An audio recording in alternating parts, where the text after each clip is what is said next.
힘이 없으면 경기를 할 수 없다라고 생각을 했습니다. 그래서 체력에 치중을 했고요. 두 번째는 그의 리더십 스타일입니다. 그는 선수들을 신뢰했고 선수들에게 항상 숙제를 줬습니다. 사람들한테 숙제를 주면서 기대치를 높이면서 동시에 신뢰를 주면 정말 놀라운 결과가 나타날 것입니다. 히딩크는 그렇게 했고요. 정말 기적을 이루어냈습니다. 사람들한테 숙제를 주고 그들 선수들조차도 상상할 수 없을 정도의 그런 책임을 줬으나 그 선수들도 그 과정에서 내가 이걸 달성할 수 있을까 의구심을 가졌습니다. 하지만 히딩크는 계속 선수들에게 신뢰와 믿음을 줬고요. 결과는 정말 대단했습니다. 두 번째는 이분 아시나요? 좀 최근에 많이 부각이 된 사람인데요. 이 김경문 감독은 역시나 선수들에게 신뢰와 지지를 보내는 그런 리더십 스타일을 가지고 있었습니다.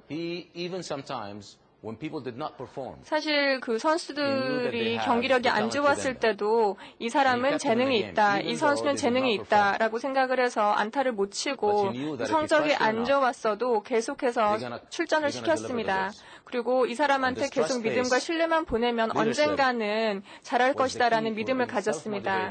즉, 항상 그 목적 지향적인 그리고 동기를 부여하는 그런 리더십 스타일을 보여주었습니다. 과연 성공적인 리더는 어떤 자질을 가지고 있는가? 자, 리더가 어떤 변화를 이끌어내는지 아시겠죠? 자, 이런 시점에서 그러면 리더십이 무엇인지, 왜 리더십이 중요한지, 리더십이 어떤 스타일이 있는지, 어떤 기적을 일궈낼 수 있는지 다 보시지 않으셨습니까? 그렇다면 정말 리더를 만드는 자질은 무엇일까요? 물론 다릅니다. 그런데 이 질문을 미국에서 9만 명을 대상으로 조사를 했는데요. 어떤 리더를 위해서 일을 하고 싶냐라는 그런 질문이 있었습니다. 제가 여러분들에게 질문을 하고 싶은데요. 어떤 리더를 위해서 일을 하고 싶으십니까?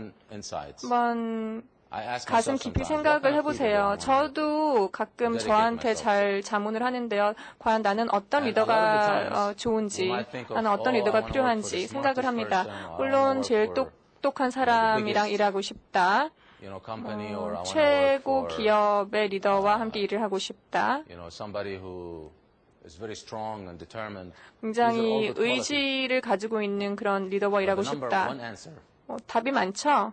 그런데 가장 많은 응답을 받은 답은 나와 조직을 아껴주는 정직한 리더라는 것이었습니다. 이 답은 정말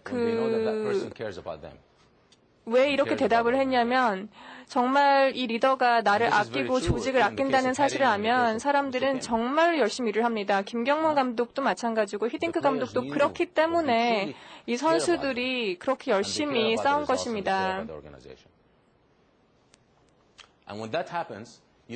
이게 일어나면 직원들은 정말 120%를 다하죠.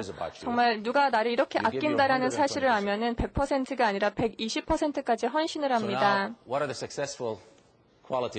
그렇다면 성공적인 리더의 자질은 무엇입니까? 일단 가장 중요한 것은 가치입니다.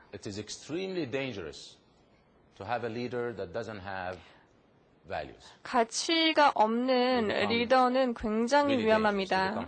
굉장히 위험한 리더고요. 히틀러가 될 수도 있습니다. 그들은 가치가 없기 때문이죠. 물론 효과적인 리더일 수는 있겠지만은 그 가치 시스템 자체가 없는 리더들은 굉장히 위험합니다. 그렇다면 어떤 가치가 필요할까요? 조직의 가치를 포용할 수 있는 리더가 필요합니다. 조직은 각자의 가치가 있죠. 그리고 제가 회사의 리더로 누구를 선정할까를 고민할 때 저는 이 회사의 조직의 가치관을 공유하는 그런 리더를 선택합니다. 두 번째는 열정입니다. Leadership work is such a difficult work. 리더십은 굉장히 어렵습니다. 제가 처음에 딱 말씀을 드렸죠. 리더십이라는 것은 방향과 사람에 관한 것이라고요.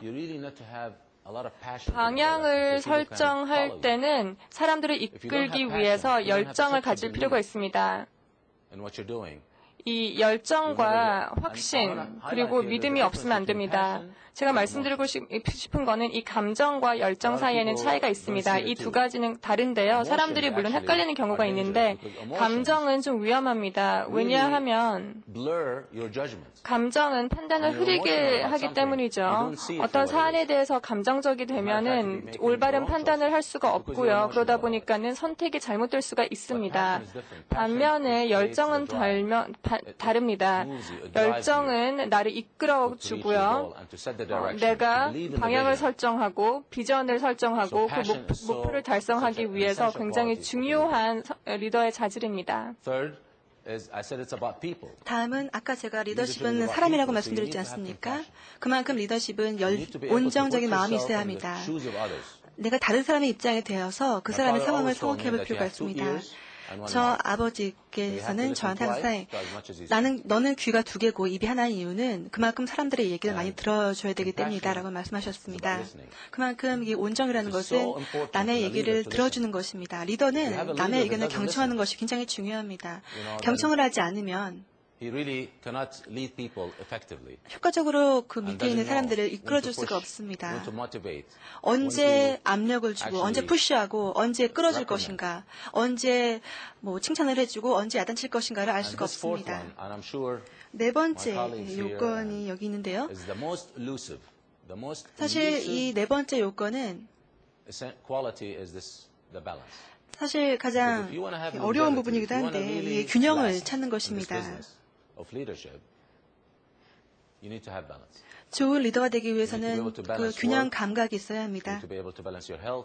건강이든 일이든 가족이든 그 사이에 중요한 균형점을 찾는 것이 중요합니다. 하지만 이것이 굉장히 쉽지 않죠. 항상 우리가 고민하는 부분이 이겁니다. 그만큼 밸런스를 유지하는 것은 여러분들이 오래 살기 위해서도 정말 좋고요. 좋은 리더가 되기 위해서 필요한 자질입니다. 마지막 자질은 글로벌 리더가 되기 위해서는 다양한 문화적인 경계를 잘 넘어야 합니다. 이 요건이 없다면 절대로 당신과 같은 문화권에서 온 사람들이 아니면 리드를 할 수가 없습니다. 과학도 마찬가지입니다. 어디를 가든 간에